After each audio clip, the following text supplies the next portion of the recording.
हाँ तो देखिए 2020 में जो पूछे गए क्वेश्चंस है मैथ्स 12th क्लास के बिहार बोर्ड में, उन क्वेश्चंस को शॉर्ट क्वेश्चंस को हम लेकर के आए हैं। तो देखिए क्वेश्चन शुरू करते हैं। चैनल पे नया है तो चैनल को सब्सक्राइब कर लीजिएगा, आपको इसी तरह के वीडियो आपको इस चैनल पर मिलती रहेगी। 3x(x1) डिटर्मिनेंट है तो इसको तो सिंपल सा क्वेश्चन है, आप इसको क्रॉस मल्टीप्लिकेशन गुना कर दीजिएगा 3 × 1 और -x को x से गुना कर दीजिए बराबर यहाँ पे 3 और -2 को 4 से गुना कर दीजिए।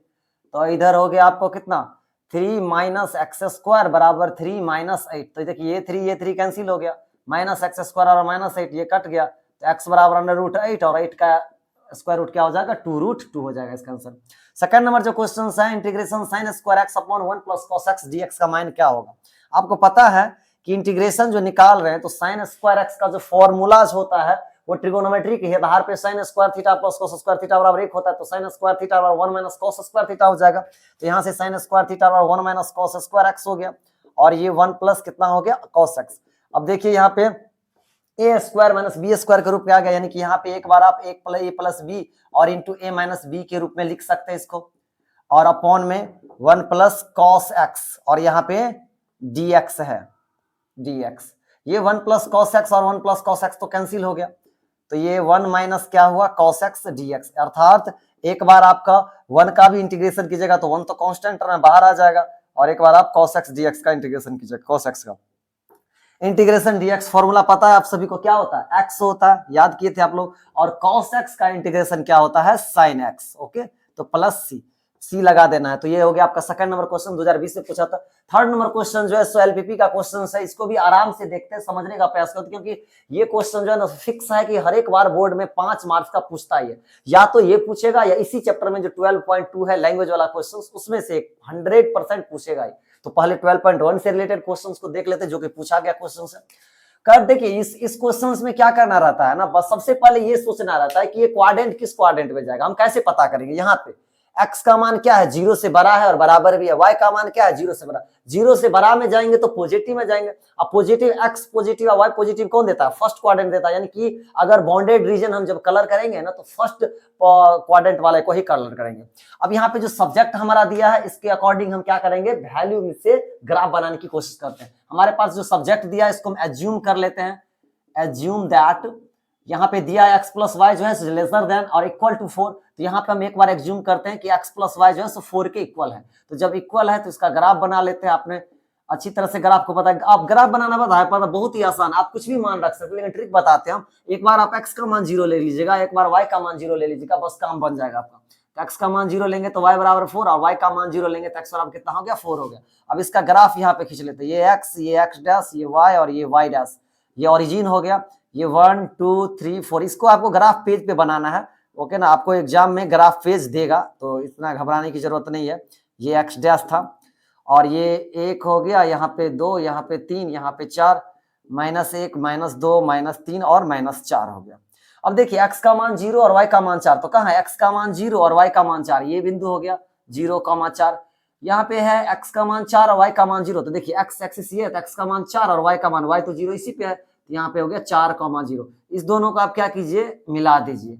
ओके, मिलाने के बाद ये जो लाइन बना है ये किस इक्वेशन का बना है, x + y बराबर 4। यहाँ पे लिख दीजिए आप, ये इक्वेशन हो गया x + y बराबर क्या हो गया 4 हमारा हो गया, इतना लिख दिए। अब हमारा बात ये कहता है कि हम जो कलर करेंगे, तो ये तो पता है कि फर्स्ट क्वाड्रेंट में कलर करेंगे क्योंकि यहाँ से पता चल गया। अब किधर करेंगे, इधर करेंगे या इधर करेंगे, ये सबसे बड़ी समस्या वाली बात होगी। इसके लिए भी हम आपको ट्रिक बता दें। ट्रिक क्या है, जो भी आपका इक्वेशन दिया गया रहेगा ना, तो एक बार आप x का भी मान 0 रख दीजिएगा, एक बार y का भी मान 0 रख दीजिएगा, और देखिएगा कि अगर जो है ना x का मान 0 रखने और y का मान 0 रखने पे अगर आपका जो वेरिफिकेशन है अगर वेरीफाई हो जाता है इक्वेशन के अकॉर्डिंग, तो जब वेरीफाई हो जाएगा तो इसका मतलब है कि वो ओरिजिन यानी कि मूल बिंदु की तरफ जो है सो क्या होगा, शेडेड होगा, कलर होगा। और अगर वेरीफाई नहीं होता है, जो भी अकॉर्डिंग क्वेश्चंस रहेगा, इक्वेशन रहेगा, तो हम क्या करेंगे, अब ऊपर में जो है उसको क्या करेंगे, कलर करेंगे, यानी कि ओरिजिन की तरफ कलर नहीं करेंगे। तो ट्रिक क्या है, ट्रिक यही है, ये रफ का चीज हम बता रहे हैं, ये हम आपको यहाँ से रफ बता रहे हैं, ठीक है। तो यहाँ पे आपको क्या दिया, x + y दिया है ना, यहाँ पे 4g ये सब्जेक्ट, तो यहाँ पे x का भी वैल्यू 0 और y का भी वैल्यू 0 रखिए। तो देखिए 0 क्या 0 4 जो है क्या 0 से बड़ा होता है, तो हाँ बड़ा होता है, यानी कि ये क्या हो गया, वेरीफाई हो गया। जब वेरीफाई हो जाए ना बात, तो क्या करना है, ओरिजिन की तरफ जो है क्या करना है, उसको शेडेड करना है। तो ये ओरिजिन ये है ना, इधर जो है ये क्या होगा, कलर होगा, ये फर्स्ट क्वाड्रेंट में। इसने को कलर कर दिए। अब हमको पॉइंट्स कहाँ कहाँ मिल रहा है, एक पॉइंट्स इधर मिल रहा है और एक पॉइंट्स किधर मिल रहा है, यहाँ मिल रहा है, ओके, और एक पॉइंट्स यहाँ भी मिल रहा है, ओरिजिन पे भी मिल रहा है, मूल बिंदु पे। तो यहाँ पे हमें 3 पॉइंट्स मिला, तो इस पॉइंट्स को हम ए नाम दे देते हैं, इस पॉइंट्स को बी दे देते हैं और इस पॉइंट को सी दे देते हैं, सी दे देते हैं। तो पहले ओरिजिन से ये स्टार्ट करते हैं, तो यहाँ पे ए दे देते हैं, या ओ रहने दीजिए, कोई दिक्कत नहीं, ओ ए बी। हम क्या करेंगे, अब हमको क्या करना है, वैल्यू पुट करना है। तो यहाँ पे z बराबर, जो हमारा z था, मैक्सिमाइज था, वो 3x plus 4y, 3x plus क्या है, 4y है। हम क्या करेंगे, पॉइंट ही था ना हमारा 0 0, तो एट पॉइंट 0 0, तो जब 0 0 पॉइंट रखते हैं हम, तो z बराबर हमारा, यानी कि यहाँ पे क्या हो गया, x का मान 0 है और y का भी वैल्यू क्या कहता है, 0 0 पुट करने के लिए, तो z बराबर क्या आ गया, 0 आ गया। एक बार हम क्या करेंगे, ये जो पॉइंट्स है, इस ए पॉइंट्स पे बनाते हैं, तो यहाँ पे लिखते हैं एट ए पॉइंट में क्या है, 0 4 है, तो z बराबर हमारा क्या हो जाएगा, यहाँ पे z देखिए, यहाँ पे दिया है ना 3x प्लस 4y, तो 3 इंटू, और x के स्थान पे आप 0 रखिए, और 4 इंटू, और y के स्थान पे आप कितना रखिएगा, ये जो हमारा y है, तो y के स्थान पे यहाँ पे क्या लिखना है, 4 लिखना है, तो ये तो 0 हो जाएगा, तो यहाँ पे क्या आ गया, 16 आ गया। और एक बार आपको पॉइंट्स एट बी पॉइंट पे चेक करना है, 4 इंटू 0, तो z बराबर हमारा जो वैल्यू आ जाएगा वो 3 इंटू 4 और प्लस 4 इंटू 0, यानी कि 12 हो गया। अब आपसे मैक्सिमाइज पूछ रहा था, बोलिए 0 मैक्सिमाइज है, बड़ा है, 16 मैक्सिमाइज है या 12 मैक्सिमाइज है, सबसे बड़ा वैल्यू कौन निकल गया, 16, तो यही हमारा मैक्सिमम वैल्यू आ गया। तो हम लिखेंगे 16 इज द मैक्सिमाइज वैल्यू या मैक्सिमम वैल्यू एट किस पॉइंट पे आया है, तो एट पॉइंट का वैल्यू क्या है, तो 0 4 है, तो यहाँ पे लिखेंगे 0,4, यही आपका क्या आ गया, आंसर आ गया यही। तो इस क्वेश्चंस को देखिए, वीडियो थोड़ी सी लंबी होगी, वीडियो बने रहिएगा, ओके ना, तो अच्छे कॉन्सेप्ट आप यहाँ से लेकर के जाइए, और अगले क्वेश्चंस को भी देखते हैं। क्वेश्चन बैंक का सीरीज चलता ही रहेगा, तो नोट कर लीजिएगा और रिवाइज करने की इस क्वेश्चंस को कोशिश करिएगा, इस टाइप के क्वेश्चंस को नोट कर लीजिएगा। आगे क्वेश्चन देखते हैं, क्वेश्चन नंबर 4 देखते हैं। क्वेश्चन नंबर 4 कहता है वेक्टर से रिलेटेड क्वेश्चन है, magnitudes of A vector minus B vector आपसे पूछा जा रहा है। ए वेक्टर बी वेक्टर, आपको मैग्नीट्यूड्स ऑफ ए वेक्टर दे दिया, मैग्नीट्यूड्स ऑफ बी वेक्टर दे दिया, और A vector dot B vector भी दे दिया, तो बहुत ही आसान क्वेश्चन हो गया, तो सिंपल सा। इसमें क्या करना है, ए माइनस बी के होल स्क्वायर होता है ना, ए स्क्वायर माइनस 2 ए प्लस बी स्क्वायर, इस फॉर्मूला पे बना लेंगे। कैसे बनाएंगे देखते हैं। हम क्या करेंगे ना, ये जो हमारा magnitudes of A minus B है ना, इसका हम स्क्वायर कर देंगे, तो एक बार मैग्नीट्यूड्स ऑफ ए स्क्वायर, और यहाँ पे हो जाएगा plus magnitudes of B square और माइनस 2a वेक्टर और डॉट क्या हो जाएगा, बी वेक्टर। अब देखिए मैग्नीट्यूड्स ऑफ ए यानी कि 2 का स्क्वायर, तो 2 का स्क्वायर कीजिएगा तो यहाँ पे क्या हो जाएगा, देखिए 2 का स्क्वायर करना पड़ेगा, इधर आपको 3 का स्क्वायर करना पड़ेगा क्योंकि दिया है, और minus 2a vector dot B vector आपको 4 दिया है, तो 4 प्लस 9 माइनस 8, तो 13 माइनस 8, यहाँ पे कितना आ गया, 5 आ गया इसका आंसर। अगला क्वेश्चन है इवेल्युएट करने वाला, इंटीग्रेशन से रिलेटेड लिमिटेड क्वेश्चन है। तो यहाँ पे क्या करना, आपको कुछ ना कुछ दिख रहा होगा। देखिए क्या आइडिया मिल रहा है कि अगर आप log x को कुछ ना कुछ, log x को अगर आप t या u कुछ भी मान लेते हैं ना, तो जो उसका डिफरेंशिएशन कीजिएगा, तो log x का डिफरेंशिएशन क्या होता है, 1/x, और उससे जो है सो आपको आसानी मिल जाएगा। उसके बाद लिमिट जो है सो आराम से आप पुट कर लीजिएगा। तो यहाँ पे जो बनेगा, यहाँ पे हम पुट कर देते हैं कि ये जो है सो t बराबर क्या हो गया, log x, t बराबर log x। तो जब डिफरेंशिएशन बोथ साइड करेंगे हम, differentiation both sides with respect to x, तो यहाँ पे ये तो dt अपॉन dx हो जाएगा, और जब इसका डिफरेंशिएशन करेंगे तो 1 बटे कितना होगा, x होगा। हमें तो dx बटे log x चाहिए ना, तो या dx बटे x चाहिए, तो हम क्या काम करते हैं कि यह जो है हम dt को जब गुना करेंगे x से, तो क्या हो जाएगा जी, यहाँ पे देखिए dx अपॉन x, और बराबर क्या बचेगा dt। देखिए dt को x से गुना करेगा तो dt गुना x, और ये dx को x से गुना करेगा तो dx, यानी कि dt dx बटे x बराबर हो गया dt। सिंपल सा बात। तो अब हम इंटीग्रेशन पे आते हैं। इंटीग्रेशन हमारा 2 3 है, और ये 1 अपॉन log x का वैल्यू यहाँ पे t रखेंगे, और यहाँ पे तो 1 अपॉन क्या हो गया, 1 अपॉन x, और क्या हो गया, dx हो गया। तब यहाँ पे 2 3 1 अपॉन t, और dx अपॉन x का वैल्यू हम यहाँ पे t लिखेंगे, dt लिखेंगे, और 2 3, देखिए 1 अपॉन t, 1 अपॉन x का जो इंटीग्रेशन होता है वो हो जाता है log x, तो यहाँ पे हो जाएगा आपका log t हो जाएगा, ये इंटीग्रेशन ही खत्म हो जाएगा, तो यहाँ पे हो जाएगा log t। अब जब यह log t हो गया, तो यहाँ पे जो लिमिट है ना वो 2 3 है, तो यहाँ पे log और t का वैल्यू क्या लिखे आप, t का वैल्यू क्या माने हैं, log x, तो यहाँ पे आप log x लिख लीजिए, और यहाँ पे लिमिट 2 और क्या हो गया 3 हो गया।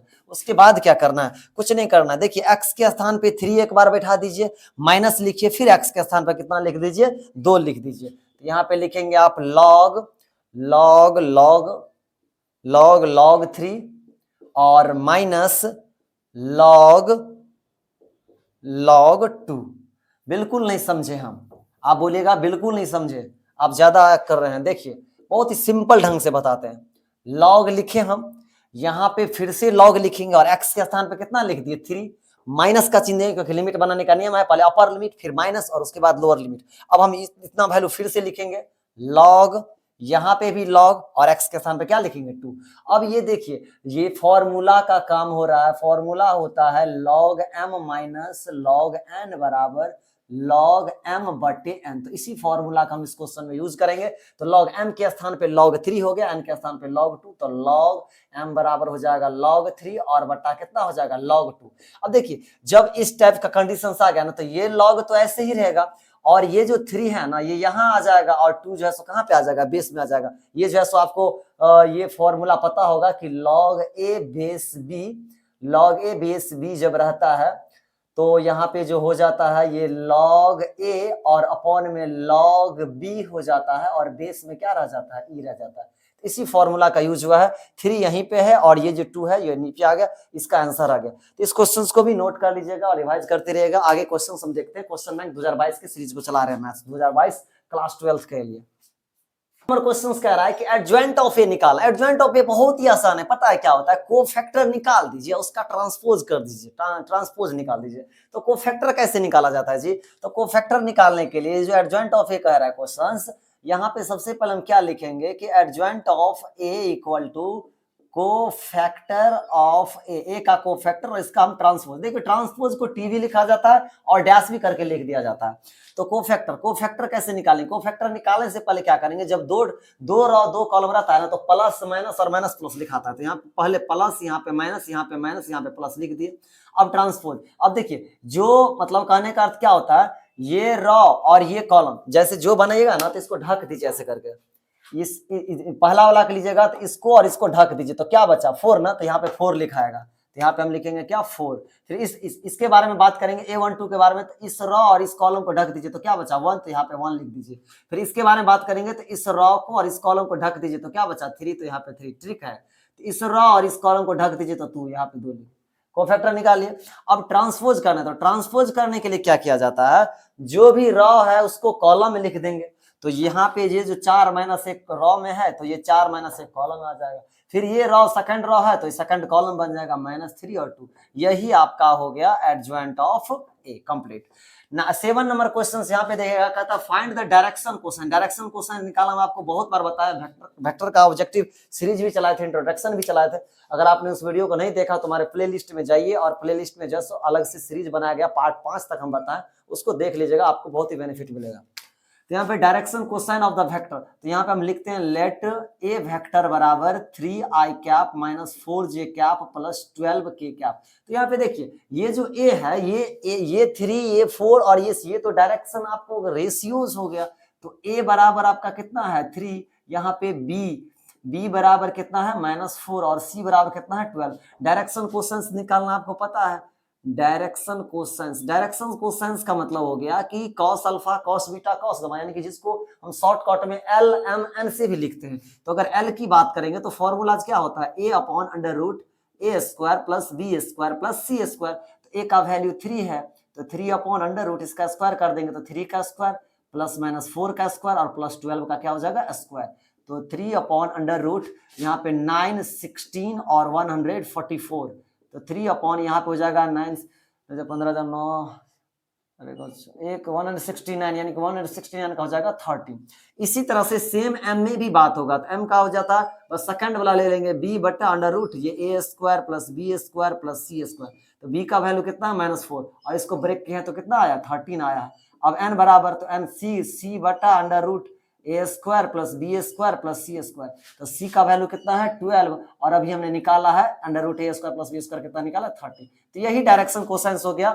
3/13 माइनस 4/13 और 12/13। 8 नंबर क्वेश्चन देखते हैं। 8 नंबर क्वेश्चन प्रोबेबिलिटी से रिलेटेड क्वेश्चन है, तो कोई घबराने की जरूरत नहीं है। ए यूनियन बी पूछ रहा है आपको प्रोबेबिलिटी करने के लिए। देखिए पहले हम ये सोचते हैं कि ए यूनियन बी होता क्या। तो ए यूनियन बी बराबर आपने क्या पढ़ा था, तो ए यूनियन बी का जो फॉर्मूला आपने सीखा था वो ये सीखा था कि probability of A plus probability of B और minus probability of A intersection B. तो आपको प्रोबेबिलिटी ऑफ ए दिया है, ऐसे निकाल लेंगे। प्रोबेबिलिटी ऑफ बी भी दिया है और probability of A intersection B नहीं दिया है। अगर वो दे दिया जाता तो तुरंत क्वेश्चन बन जाता। तो probability of A intersection B जो नहीं दिया गया है, तो यहाँ पे प्रोबेबिलिटी ऑफ ए बट्टे बी दिया है ना। तो प्रोबेबिलिटी ऑफ ए बट्टे बी का क्या फॉर्मूला होता है कि probability of A intersection B और बट्टा में प्रोबेबिलिटी ऑफ बी। तो यहाँ से आपको probability of A intersection B निकल जाएगा। इसका वैल्यू यहाँ पे रख देंगे, फॉर्मूला रख के, और क्वेश्चन बन जाएगा। अगर नहीं समझ पाए तो धीरे धीरे हम यहाँ पे समझाते हैं और समझने की कोशिश कीजिएगा आराम से।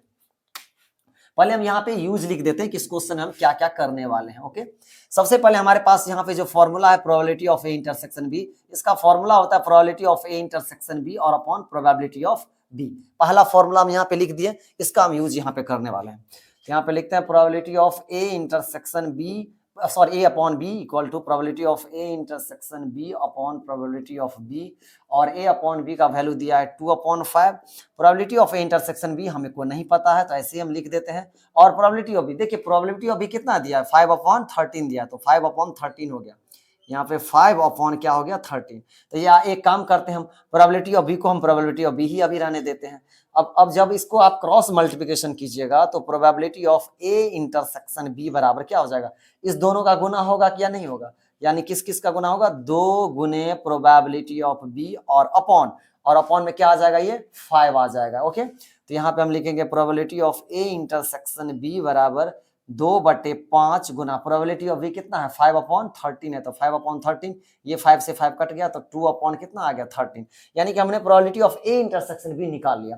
अब हमारे पास जो सेकंड फॉर्मूला है जिसको हम यूज करने वाले हैं वो फॉर्मूला ये है कि probability of A union B बराबर होता है probability of A plus probability of B और minus probability of A intersection B. तो इस सेकंड फॉर्मूला का हम यहाँ पे यूज करने वाले हैं, और ये फर्स्ट फॉर्मूला का भी यूज हुआ इस क्वेश्चन में। ओके, तो यहाँ पे हम अगेन यहाँ पे हम एक स्ट्रेट लाइन बना के यहाँ पे बता देते हैं कि यहाँ पे स्पेस की कमी है, तो यहाँ पे हम बता देते हैं।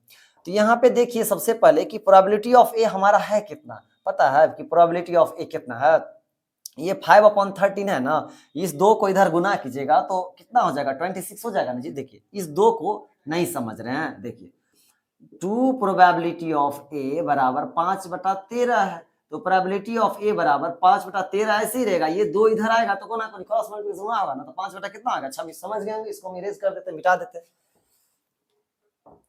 अब प्रोबेबिलिटी ऑफ ए, अब हम फॉर्मूला लगाते हैं जो हमको क्वेश्चन पूछ रहा था। क्वेश्चन पूछ रहा था probability of A union B बराबर क्या होगा, तो फॉर्मूला आपको पता है probability of A plus probability of B और minus probability of A intersection क्या हो जाएगा, अभी इसको इंटरसेक्शन पढ़ते हैं, इसको यूनियन पढ़ते हैं। ओके, इसको इंटरसेक्शन पढ़ते हैं, इसको यूनियन पढ़ते हैं। तो probability of A union B ये तो निकालना ही है। प्रोबेबिलिटी ऑफ ए कितना है 5/26, प्रोबेबिलिटी ऑफ बी कितना है, तो यहाँ पे 5/13 है, और minus probability of A intersection B अभी हमने निकाला है 2 कितना हो गया 13। इसका एलसीएम लेंगे तो 26, ये 5, ये 2 5 जा 10 और ये 2 2 जा 4, तो 15 माइनस 4/26, यहाँ पे 11/26, यही आपका आंसर हो गया। ओके, इसको नोट कर लीजिएगा और हम आगे क्वेश्चंस और देखते हैं। यहाँ पे 9 नंबर क्वेश्चन में वेरीफाई करने के लिए कहता है कि ए ट्रांसपोज का ट्रांसपोज ए होता है, ये तो पता है लेकिन प्रूव्ड करने के लिए कहता है, वेरीफाई करने के लिए कहता है।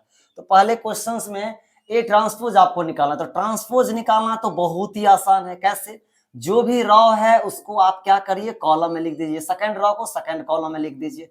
अब इसका अगेन ट्रांसपोज करना है जी, तो अगेन ट्रांसपोज मतलब ये जो रॉ है, ये जो रॉ है इसको कॉलम में लिख दीजिए, ये जो रॉ है इसको क्या लिख दीजिए कॉलम में लिख दीजिए। तो ट्रांसपोज यानी कि यहाँ पे क्या करना पड़ेगा, ट्रांसपोज करना पड़ेगा। तो यहाँ पे √3 और क्या हो गया 2, ये 2 और 0, तो बस यही ए ट्रांसपोज का ए ट्रांसपोज का ट्रांसपोज। तो ये क्या वैल्यू ए में है, तो हाँ ए में है, तो हमारा क्या हो गया, ये मान वेरीफाई हो गया। अब 10 नंबर क्वेश्चन इंटीग्रेशन से रिलेटेड क्वेश्चन है, कह रहा है कि 3x² x की पावर 6 + 1 dx का मान क्या होगा। देखिए कहीं ना कहीं कुछ आइडियाज मिल जाता है क्वेश्चंस को देखने से कि इसमें क्या कुछ करने वाले हैं या क्या कुछ किया जा सकता है। तो यहाँ पे क्वेश्चन देखने से कहीं ना कहीं पता चलता है कि अगर हम यहाँ पे कुछ ऐसी चीजें हैं जो स्क्वायरिंग के रूप में लिखे तो फॉर्मूलाज के रूप में कन्वर्ट हो जाएगा। कैसे, देखिए ये x के पावर 6 है ना, अगर आप इसको x के पावर 3 और उसका स्क्वायर कीजिएगा तो फॉर्मूला के रूप में बन जाएगा, कैसे देखते हैं। यहाँ पे जो इंटीग्रेशन है 3x² है ना जी, ये जो x के पावर 6 है इसको x का पावर 3 इसका स्क्वायर लिख सकते हैं। तो पावर का पावर जब रहता है तो दोनों पावर का गुना होता है, 3 दूना 6 हो गया, और यहाँ पे तो आप 1 का स्क्वायर लिख ही सकते हैं। अब हमको क्या फायदा मिल रहा है पता है, अगर x³ को आप t मान लेते तो क्या x³ का डिफरेंशिएशन 3x² होता है ना। देखिए पुट अगर हम करते हैं t बराबर x³ ये वाला वैल्यू, तो डेरिवेटिव जब बोथ साइड आप कीजिएगा तो यहाँ पे dt बटा dx हो जाएगा, और यहाँ x³ का डेरिवेटिव क्या हो जाएगा, तो x³ का डेरिवेटिव हो जाएगा 3x²। यानी dx का पावर n का फॉर्मूला सीखे थे ना कि nx के पावर n माइनस 1, यानी कि पावर को पहले लिखना है और x के पावर में देकर के वो घटा देना है। तो यही हो गया। तो हमको तो चाहिए 3x² और dx चाहिए, तो हम ये dt और ये क्रॉस मल्टीप्लिकेशन गुना होगा तो 3x² क्या आ गया, dx हो गया। अब जो ये 9 इंटीग्रेशन है, इंटीग्रेशन जो हमें करना है, तो यहाँ पे देखिए ये जो इंटीग्रेशन करना है, तो यहाँ पे आप क्या देख रहे हैं 1/, ये जो x का पावर 3 है इसको आपने t माना है तो t² हो गया, ये 1 को 1² लिख सकते हैं। और यहाँ पे क्या लिखा है, यहाँ पे आप 3x² dx लिख सकते हैं। अब i बराबर यहाँ पे 1/t² प्लस 1 और 3x² dx का वैल्यू dt है। हम आपको बताना चाहते हैं कि वैल्यू देख रहा है ना dt बटा t² प्लस 1, तो इंटीग्रेशन dx/x² प्लस a² का फॉर्मूला होता है tan इनवर्स x और प्लस c। तो उस अकॉर्डिंग आपको tan इनवर्स और t यहाँ पे लिखेंगे और प्लस c, तो यानी कि tan इनवर्स और t आप किसको माने थे, तो x³ को, तो ये x³ हो जाएगा और ये प्लस c हो गया। यही आपका इस क्वेश्चन से क्या हो गया, आंसर हो गया। ये आपका पार्ट 1 था, और पार्ट 2 हम 11 से आगे क्वेश्चन देखेंगे। वीडियो अच्छा लगा हो तो वीडियो को लाइक कीजिएगा, कमेंट कीजिएगा, शेयर कीजिएगा। चैनल पे नया है तो चैनल को सब्सक्राइब कीजिएगा, क्योंकि इसी तरह की वीडियो आपको इस पर मिलती रहेगी। तो मिलता है किसी नए वीडियो में, ओके। रिवाइज करते रहिएगा इस क्वेश्चन को।